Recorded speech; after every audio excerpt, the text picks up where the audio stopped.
Well, hey everyone, how's it going? It's Jeremy J.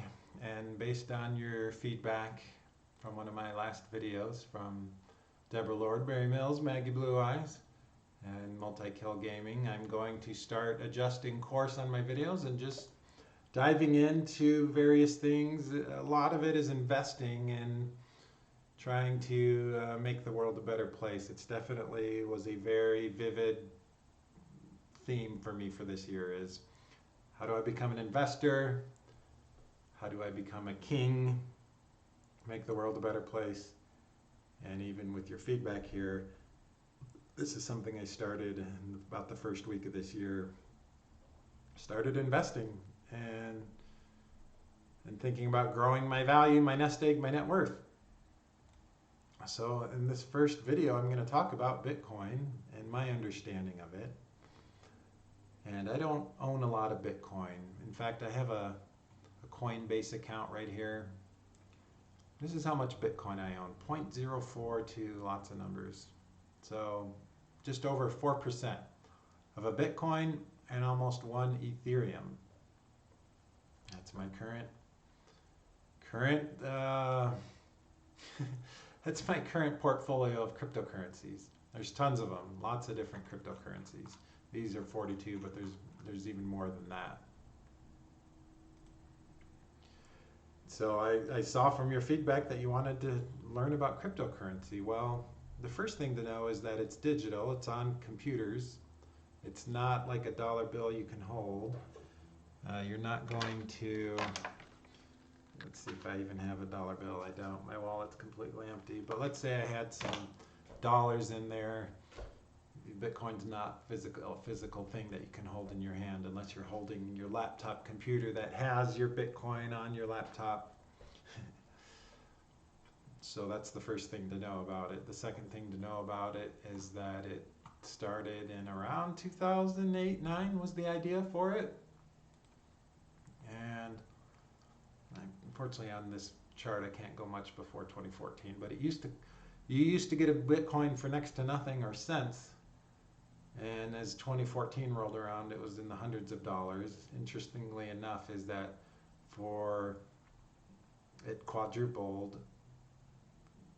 It was, well, it's gone through these major ups and downs, like almost $1,000 at the end of 2013, and then back down, 70%, but then going back up, and then something around early 2017 kind of shot it to the roof and then it came crashing down, but it's crashing down to 3,800 was much more than it was before, and then it went up again, down again, and now it's surged.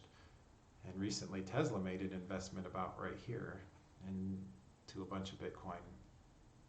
So why are people spending all this money on Bitcoin? Well, it's completely separate, decentralized currency, which means it's separate from governments, and people don't like governments and taxes and all the craziness. Like certain governments' currencies have become worthless because of bad decision making, and there's inflation, hyperinflation, all the things that can happen with currency.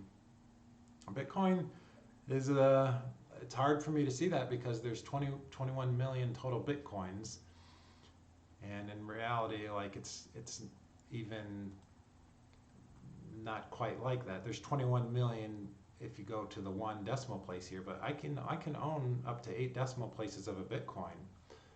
I did a calculation, and if you want to spend $1 on a Bitcoin, you'll get this much of a Bitcoin. But that lets you start investing in Bitcoin with as little as $1.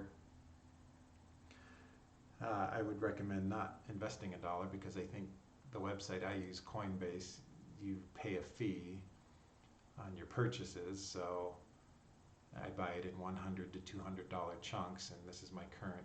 It's not a lot, but at least I'm getting started with my cryptocurrency portfolio. So separate from governments, finite supply, can't print more Bitcoins, which I think is awesome. Very secure. There's this video on Bitcoins right here. how does Bitcoin actually work, and it was talking about the encryption and the security of Bitcoin, and it's like virtually impossible to forge a transaction with Bitcoin. So that's very cool. You don't need third parties. I remember back in the day making e-commerce website, and trying to take payments online was a pain in the butt. It probably still is, but you needed a merchant account or a third party entity to handle it. Or right now we need banks and credit card companies and things like that to handle money, and Bitcoin kind of does away with all of that. And there's a master ledger of all the transactions with Bitcoin that everyone interacts with whenever a transaction is made. And I think that's the beauty of it, is there's no ruling entity. The whole system itself is the ruling entity, and everyone involved with it. So I can definitely see Bitcoin becoming more and more viable as time goes on. You know, who knows what could happen, but maybe there's a superior cryptocurrency invented that usurps it. But generally what gets in first stays. And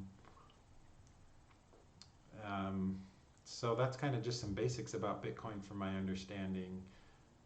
It won't be truly valuable until it's widely accepted as a payment mechanism. Tesla, which I own some stock in, not a lot of stock, but some stock in, said they will eventually accept payments for Bitcoin. And the more and more entities that do that, I think the more valuable Bitcoin becomes. But right now there's not enough entities accepting payment for it to be truly valuable. I mean, it's valuable, but to be widely adopted, I guess is what I mean. All right. So there's lots of places you can buy and sell Bitcoin. This is where I buy and sell it.